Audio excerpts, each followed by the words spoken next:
교회는 목사는 성도들에게 하늘나라에 대한 소망을 심어주는 사람입니다. 그래서 예수를 믿으면 예수 믿는 사람들 마음속에 세상에 대한 욕심과 아니면 세상에 대한 염려와 걱정보다는 천국에 대한 소망, 하늘나라에 대한 소망을 더 마음에 크게 갖게 됩니다. 그래서 교회는 끊임없이 성도들에게 천국에 대한 소망과 하늘나라에 대한 소망을 전해야만 됩니다. 그러면 교회가, 목사가 성도들에게 천국 이야기만 하면 이 땅에서는 어떻게 살고 이 땅에서는 무엇을 하고 살고 이런 거에 대한 도전, 가르침은 없어야 되는가? 그렇지 않습니다. 예수님께서도 이 땅에서 많은 사람들에게 말씀을 전하실 때 천국에 대한 이야기도 하셨지만 대부분의 이야기들은 이 땅에서 어떻게 살 것인가에 대한 말씀들을 하고 계십니다.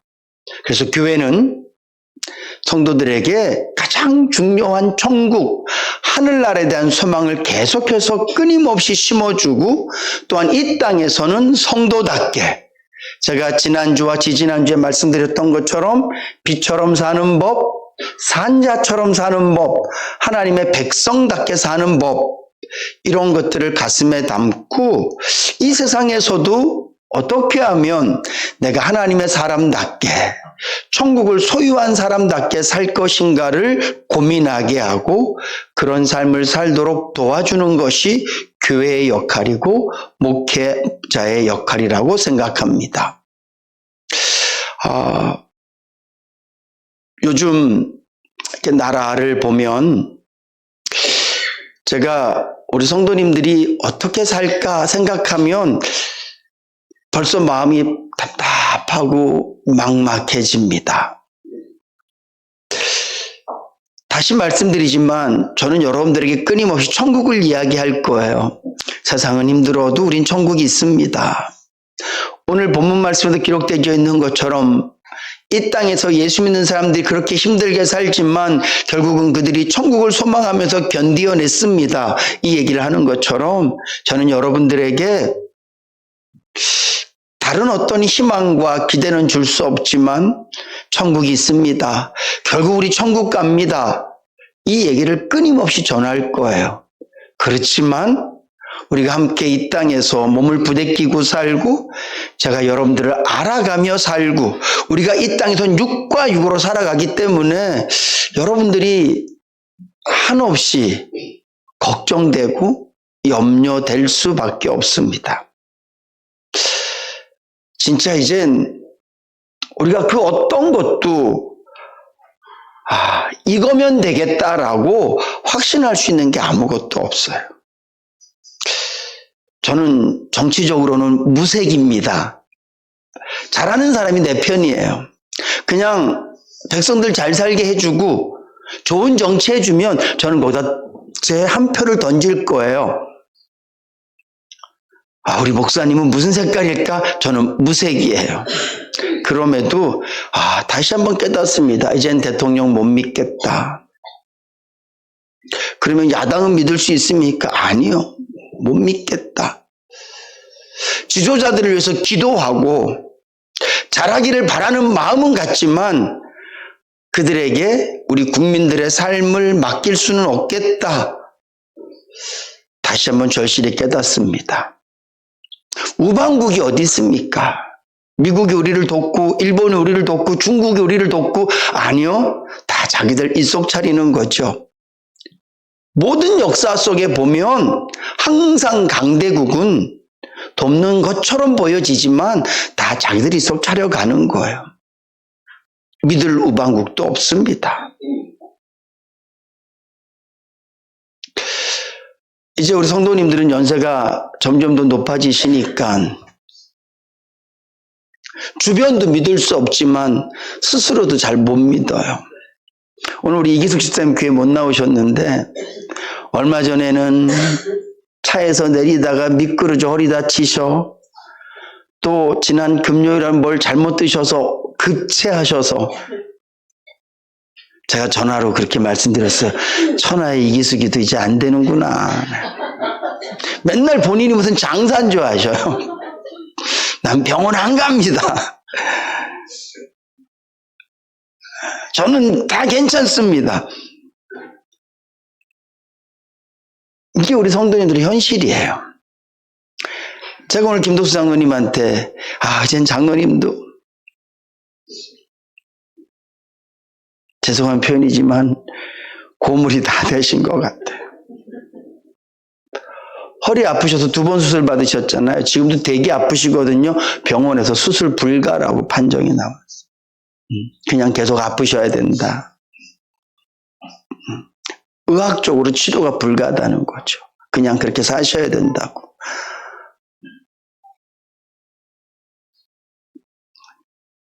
여러분들이 저에게 다 말씀하지 않으셨지만 그래도 여러분들도 다 가정마다 개인마다 얼마나 큰 어려움들이 있겠습니까? 이런 여러분들을 바라보면서 우리가 당장 내일 천국 갈 것도 아닌데 우리가 앞으로 10년, 20년, 30년 더 긴 세월들이 이 땅에서 살아야 되는데 저 여러분들 생각하면 난 해줄 것도 없고 제가 여러분들을 위해서 기도하는 거 다 응답되지도 않고 어떻게 해야 되나 그런 막막한 마음이 들 때가 참 많이 있습니다. 그럴 때 저는 주님을 생각하죠. 하나님, 제가 우리 성도들에게 천국으로 희망은 주지만 이 땅에서도 살아야 되잖아요. 저들이 아픈데 어떡하죠? 저들이 물질이 어려운데 어떡하죠? 우리가 살고 있는 이 나라가 너무 혼란스럽고 기댈 곳이 없는데 어떡하죠? 주님 어떡하죠? 이분들에게 제가 어떤 위로를 줄 수 있고 내가 이분들에게 어떤 희망을 줄 수 있고 내가 이분들에게 어떤 목사가 됐으면 좋겠습니까? 이게 저의 가장 큰 고민이에요. 그래도 이 고민을 해결할 수 있는 한 가지 통로가 있다면 저는 말씀이고요. 이 설교 시간이라고 확실히 믿습니다. 저는 이 설교 시간을 통해서 여러분들에게 소망을 주고 이 하나님의 말씀을 통하여서 여러분들을 위로하고 그래도 견딜 수 있는 힘과 은혜와 능력들을 함께 나누고 싶습니다. 여러분, 우리가 이렇게 힘들고 어려운 세상 속에서 이 약한 육신을 갖고 살면서 견딜 수 있고 버틸 수 있고 이길 수 있는 힘은 오직 믿음밖에 없는 줄로 믿으시기 바랍니다. 믿음이에요.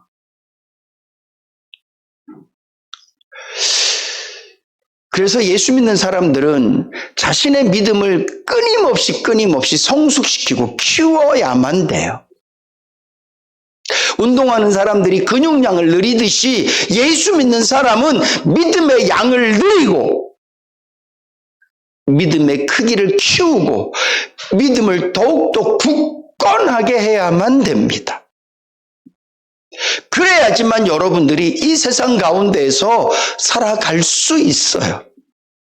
상황이 좋아질 것 같습니까? 천만의 말씀이에요.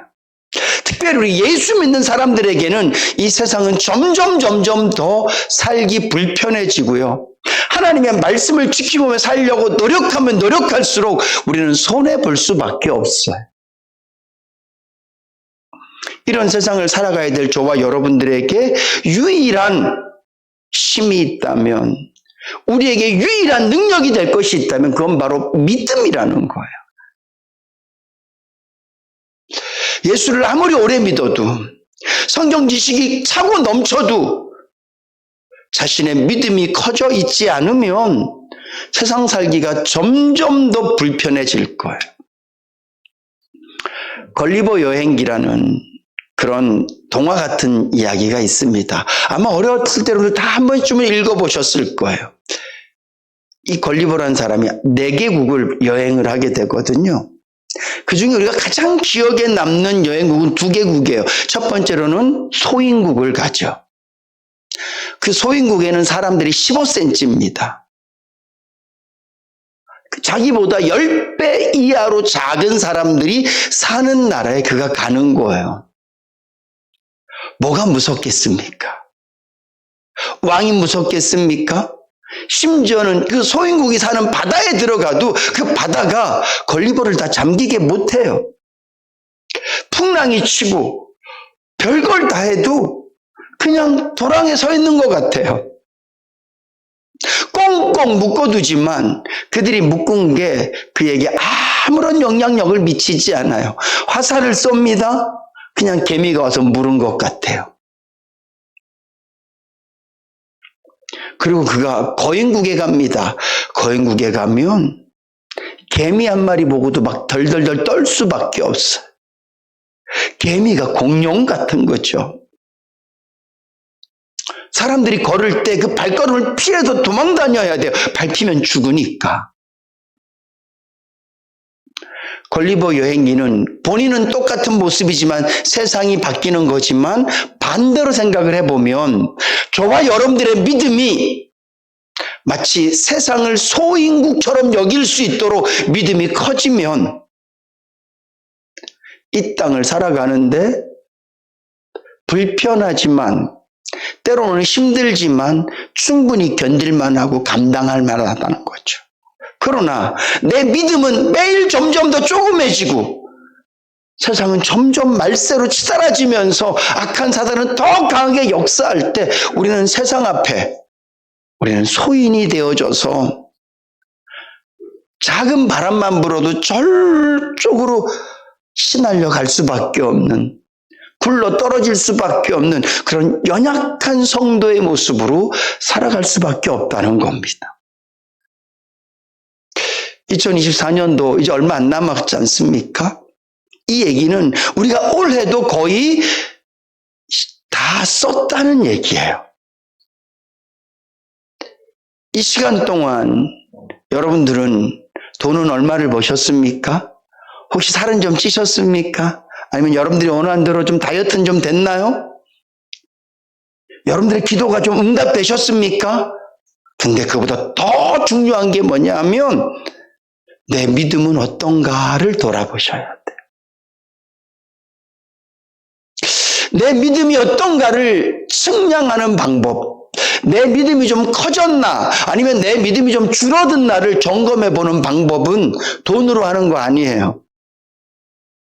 내가 올해 시작할 때보다 수입이 늘었으니까 나는 믿음도 커졌어. 역시 하나님 날 사랑하셔. 거기서 돈을 바라보면서 하나님의 사랑을 확인하는 것은 믿음 아니에요.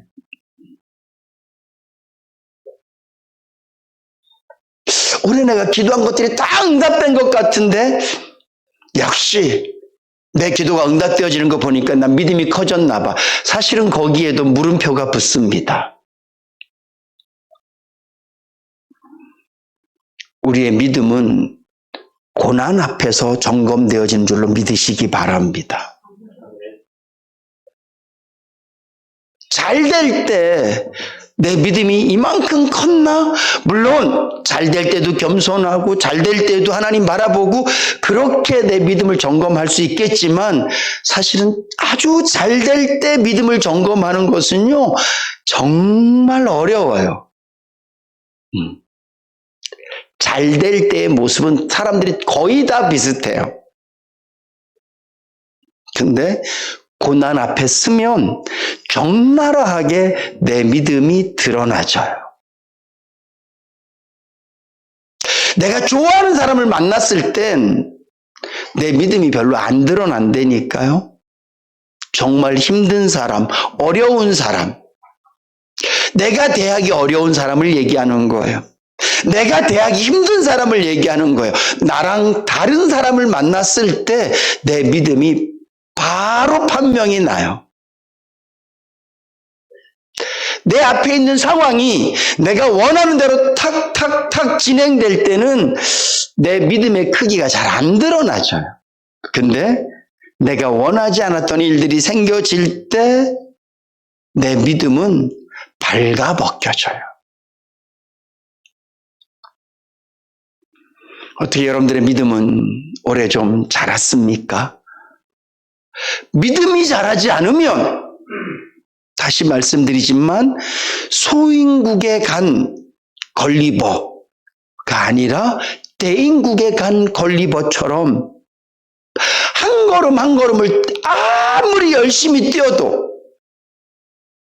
그가 간 길은 얼마 되지 않고 작은 바람에도 작은 어려움에도 큰 어려움처럼 느껴질 수밖에 없고 요만한 돌멩이 하나가 넘을 수 없는 큰 바위처럼 느껴질 수밖에 없는 그런 삶을 살 수밖에 없어요. 여러분들의 인생이 나무에 잘 붙어져 있는 튼튼한 가지처럼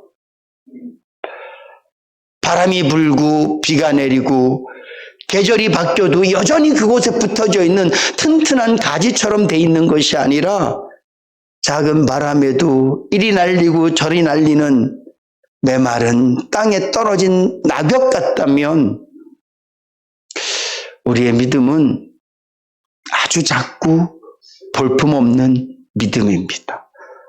그 믿음으로는 살기가 너무 불편할 거예요. 마치 내 수중에 돈이 없으면 살기가 어려운 것처럼 예수 믿는 사람은 작은 믿음으로 세상을 살기는 너무 불편합니다. 여러분들의 믿음을 한번 돌아보세요. 나는 올 한 해 어려움이 있을 때마다 어떤 심정으로 주님을 봤고 나랑 좀 다른 사람을 만날 때마다 내가 어떤 태도로 그 사람을 대했고 내게 힘든 일이 있을 때 나는 어떤 고백을 했고 나는 어떤 상태로 살아가고 있는가. 하나님이 나에게 선물로 주신 믿음이 있어서 예수는 부인할 수 없지만 나는 하나님을 믿는 사람으로서 이 세상을 살아가고는 있지만 내 삶에 드러나지는 모습은 예수 믿지 않는 사람과 별반 다를 게 없는, 오히려 좀 예수를 안 믿지만 호연지기처럼 마음도 넉넉하고 인심도 좋고 성품이 좋은 사람에 비하면 훨씬 더 형편없는 모습으로 내가 살아가고 있다면 우리의 믿음은 틀림없이 볼품없는 믿음일 것입니다. 오늘 성경 본문 말씀을 보십시오. 구약 성경에 믿음 있는 사람들의 이야기는 사자들의 입을 막기도 했습니다. 구약 시대 때 믿음 있는 사람들의 이야기는 죽을 수밖에 없는 환경에서 오히려 모든 상황을 역전시켜서 죽이려고 했던 사람들을 멸했던 이야기도 있습니다. 구약 시대 때 사람들의 믿음의 이야기는 홍해를 가르기도 하고 애국 군대를 홍해 바다에 수장시키기도 했었습니다. 그런데 예수를 믿고 난 다음에 사람들의 믿음의 이야기를 보면 옥에도 갇히고 짐승에게 물리기도 하고 짐승의 탈을 쓰고 유리하기도 하고 땅속에 굴을 파서 살기도 하고 그 엄청난 어려운 일들을 감당해내요. 근데 중요한 건 그들이 믿음이 있었기 때문에 하나님의 능력을 사자의 입이 닫히는 거로 7배나 뜨거워진 풀문벌 속에서 살아나는 거로 하나님의 능력을 체험했던 사람들이랑 똑같은 환경에서 예수를 믿기 때문에 동물들에게 물려 죽기도 하고 화형을 당하기도 하고 어려운 일을 당해도 그들의 믿음은 똑같았기 때문에 똑같은 고백을 했다는 거죠. 저는 저와 여러분들이 앞으로 살아가야 될 이 세상 속에서 강하고 담대한 믿음, 11월 11장이 말하고 있는 보이지 않는 하나님을 굳건히 믿고 하나님께서 우리에게 약속하신 천국을 심령에 담고 그 믿음이 점점 더 커지고 강건해져서 어떤 세상을 만나든지 간에 믿음의 호연지기가 되어져서 언제나 감사하고 언제나 기뻐하고 모두를 사랑할 수 있는 그런 성도로 살아가실 수 있기를 주님의 이름으로 축복합니다. 여러분들의 믿음이 자라면 별로 불편하지 않을 거예요. 죄송한 표현이지만 저는 세상 사는 게 많이 편해졌습니다. 그전엔 저 되게 불편했어요. 승부욕도 강했고요. 지면 잠을 못 자요. 뭐라도 지면 잠을 못 자요. 공부 빼고. 다시 다 복귀해서 어떻게 하면 내가 이길 수 있을까? 한숨도 못 자고, 그리고 그 다음날 똑같이 다시 해보고. 얼마나 불편했겠어요. 사람들에 대해서도요, 미운 사람, 좋은 사람, 정확히, 아니, 사람들을 별로 안 좋아했어요. 혼자 있는 거 좋아하고. 어떻게 보면 저는 목회자로서는 빵점이에요. 주신 성향, 내가 갖고 난 성향을 목회가 하면 안 되는 사람이. 작은 일에도 또 다혈질이라, 제 설교하는 거 보면 엄청 다혈질이죠. 근데 제가 하나님의 은혜 가운데 믿음이 조금씩 채워지고 강해지고 자라면서 그전에 비하면 정말 편해졌어요. 일단 불편한 사람은 거의 없어요. 네. 힘들고 어려운 상황도 딱 맞을 때는 라고 소리는 나지만 금방 회복되어지고 감사가 있고, 그리고 그 일 가운데 일하실 하나님을 기대하게 되고 정말 편해졌어요. 제 미래를 생각하면서도 사실은 아무것도 보장되어 있지 않거든요. 근데 마음은 정말 편해요. 왜냐하면 하나님이 저와 함께 하실 걸 믿기 때문이에요. 돈을 많이 주실 하나님이 나와 함께 하시는 것이 아니라, 나에게 좋은 집을 살게 하실 하나님이 함께 계시는 것이 아니라 그냥 나와 함께 계신 하나님. 여러분들도 그런 적 있으셨잖아요. 사랑하는 사람과 함께 있을 때 좀 덜 먹어도, 차가 없어서 그 사람하고 걷는 것만 유일한 데이트법이라 한다 할지라도 그냥 그 사람만 있으면 난 좋겠네, 난 행복하네, 그렇게 고백한 적이 있지 않습니까? 저는 하나님에 대한 마음이 그래요. 그분이 저에게 아무것도 안 하셔도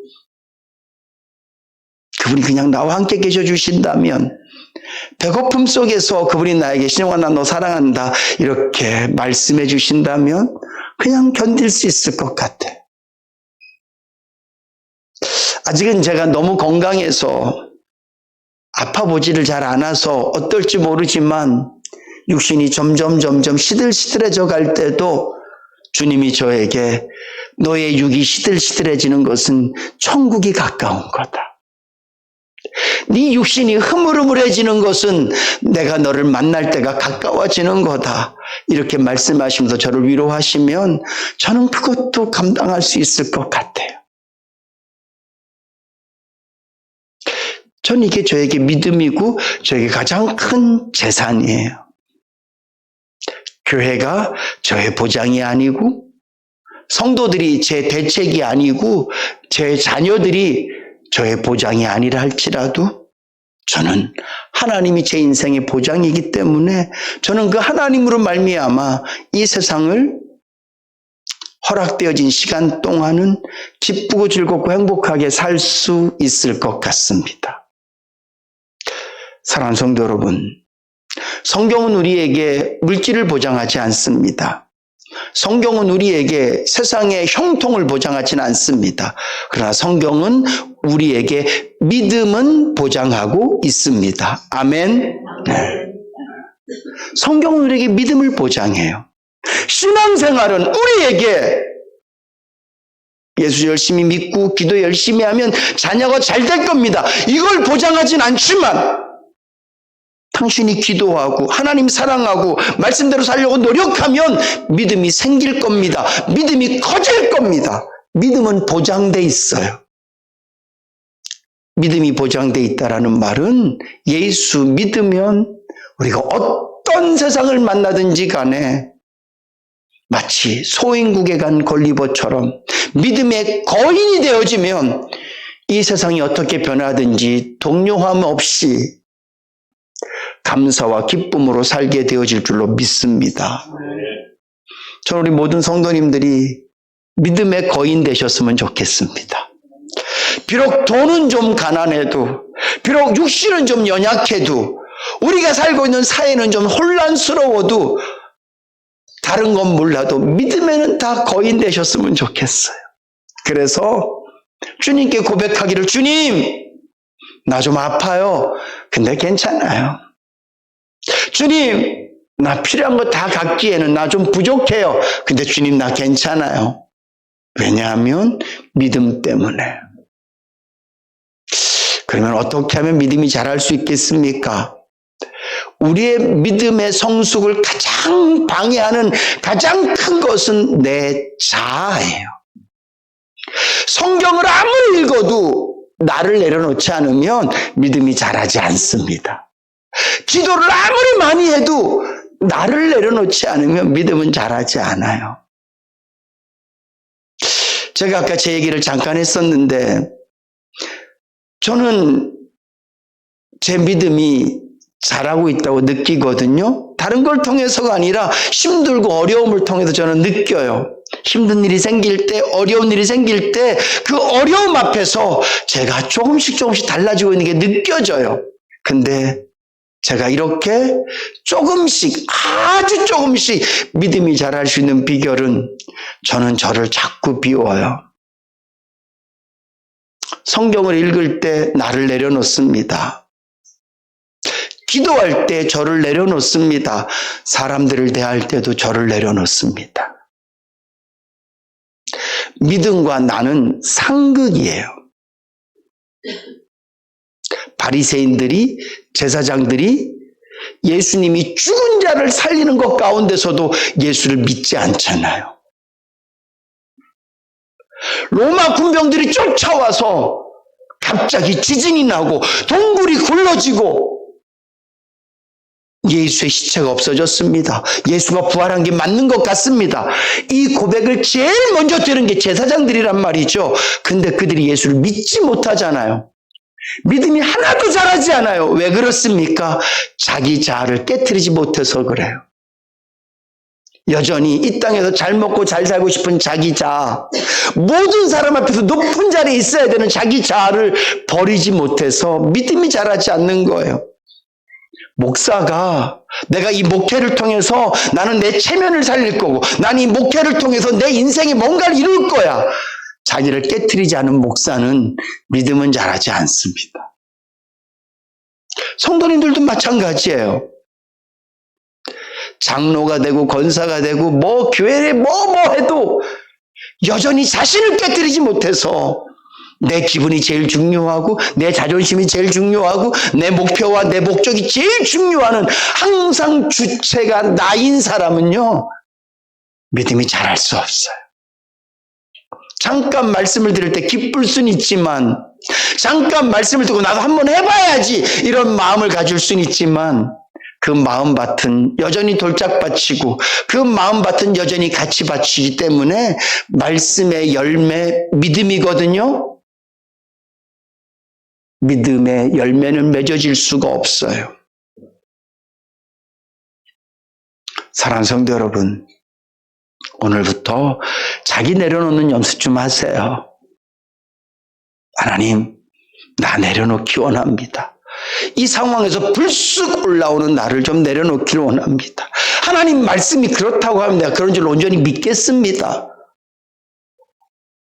자신을 자꾸 내려놓을 때, 그러면서 기도하고 나를 버리고 하나님의 영광과 나를 버리고 내가 더 하나님의 사람답게 살기를 원하는 마음으로 기도할 때 믿음은 자랄 거예요.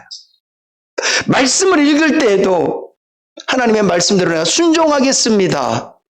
맞습니다, 하나님. 맞습니다, 하나님. 그런 마음으로 하나님의 말씀 읽어보세요. 믿음이 자랄 거예요.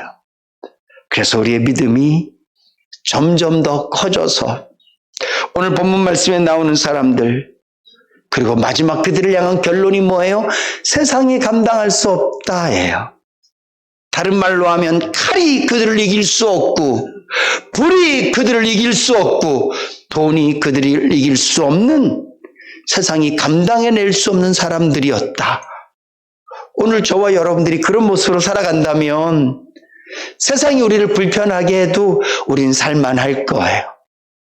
더 힘들고 어려운 상황, 특별히 교회를 향한 엄청난 핍박과 그런 것이 있어도 우리는 그냥 하나님의 사람으로서 감사하며 찬양하며 살 수 있을 거예요. 코로나, 교회 문 닫고 교회 다 흐트러버리고 그래도 목사는 기뻐하고 찬양할 수 있어야 돼요. 성도는 각자 자기 자리에서 하나님 바라보고 감사하고 찬양하고 하나님의 능력과 그분의 사랑을 의심하지 않고 살아야만 돼.